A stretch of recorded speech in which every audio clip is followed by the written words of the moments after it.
किसी ने बड़े कमाल की बात कही है कि उम्र थका नहीं सकती, ठोकरें गिरा नहीं सकती, अगर जिद हो जीतने की तो परिस्थितियां भी हरा नहीं सकती। हाय गाइस, माय एफएम से मैं हूं आरजे कार्तिक। एक छोटी सी कहानी। एक बार एक किसान अपनी जिंदगी में बड़ा परेशान था। उसके क्षेत्र में, उसके एरिया में कभी ज्यादा बारिश होती थी तो फसल बर्बाद हो जाती थी, कभी कम बारिश होती थी तो फसल बर्बाद हो जाती थी। वो कभी कभी खेत से परेशान रहता था, कभी अपने घर से परेशान रहता था। उसके घर में बीवी से झगड़ा होता रहता था तो सोचता था कि बीवी नहीं होती, शादी नहीं होती तो ज्यादा अच्छा रहता। कभी बच्चों पर गुस्सा करने लगता, नाराज हो जाता। फिर बाद में उसको लगता कि मैंने फालतू ही गुस्सा किया।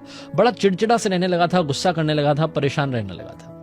गांव वालों ने कहा कि घर में कुछ पूजा करवा लो, हवन करवा लो। तो उसने पूजा हवन करवा लिया। कुछ दिन मामला ठंडा रहा, फिर से वापस से गुस्सा करने लगा, चिड़चिड़ा होने लगा। तो एक दिन गांव वालों ने कहा कि पास के गांव में गौतम बुद्ध आए हैं, उनसे जाकर के मिल लो, तुम्हारी समस्या का समाधान कर देंगे।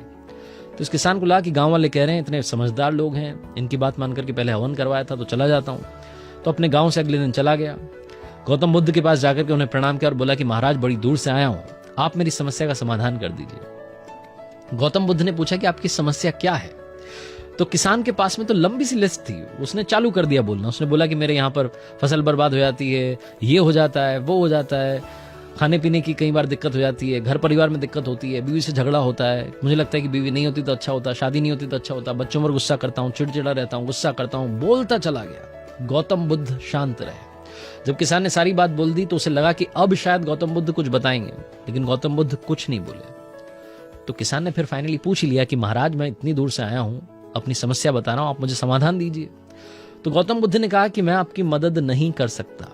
जैसे ही गौतम बुद्ध ने कहा तो उस किसान ने कहा कि आप मेरी मदद नहीं कर सकते। वो भड़कने लग गया। उसने बोला कि मैं इतनी दूर से आया हूं, लोगों ने कहा है कि आप मेरी मदद करेंगे, आप मेरी बात का समाधान देंगे, लेकिन आप कह रहे हैं कि मदद नहीं कर सकते।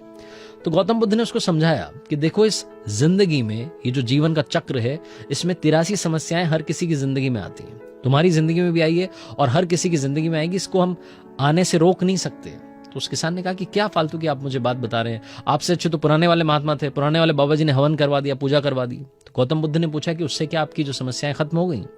तो किसान ने कहा कि खत्म तो नहीं हुई, लेकिन कुछ दिन के लिए घर में सुख शांति थी, फिर वापस से सब कुछ वैसे ही चलने लगा। तो गौतम बुद्ध ने कहा कि क्या हमेशा के लिए खत्म हो गई। तो किसान ने कहा कि नहीं, हमेशा के लिए खत्म नहीं हुई। तो किसान बड़ा निराश हो गया, उदास सा हो गया। गौतम बुद्ध ने कहा कि निराश मत हो, उदास मत हो, तुम्हारी 83 समस्याओं का हल मैं नहीं दे सकता, लेकिन 84वीं समस्या का हल मैं तुम्हें जरूर दूंगा। तो उस किसान ने कहा कि महाराज, 84वीं समस्या कौन सी है।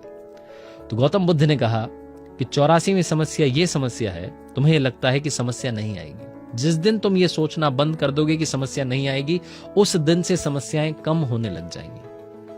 हर किसी की जिंदगी में समस्या का आना निश्चित है। गौतम बुद्ध ने जब उस किसान को ये बात समझाई तो उसे समझ में आया कि 84वीं समस्या खत्म कर दी गई है। उसे समझाया कि समस्या तो आएगी, तुम इससे डट करके मुकाबला करो। तब वो अपने गांव वापस गया और उसकी जिंदगी में बदलाव आने लगा। वो शांत रहने लगा। उसकी जिंदगी में धीरे धीरे समस्याएं कम होने लगी, उसे उनके समाधान मिलने लगे। छोटी सी कहानी है, जिंदगी में बहुत बड़ी बात सिखाती है। हमको ये मानना पड़ेगा कि प्रॉब्लम्स तो आएंगी, हमें वॉरियर बनना पड़ेगा, योद्धा बनना पड़ेगा, डट करके सामना करना पड़ेगा, मुकाबला करना पड़ेगा। अगर हम ये सोच करके बैठें कि कुछ भी समस्या नहीं आने वाली है, सब कुछ ईजी होने वाला है, आसान होने वाला है, आसान कभी किसी के लिए नहीं रहा है। हर किसी को मेहनत करनी पड़ी है, श्रम करना पड़ा है, परिश्रम करना पड़ा है। एक बार फिर से आरजे कार्तिक जाते आते कहेगा, कर दिखाओ कुछ ऐसा कि दुनिया करना चाहे आपके जैसा। या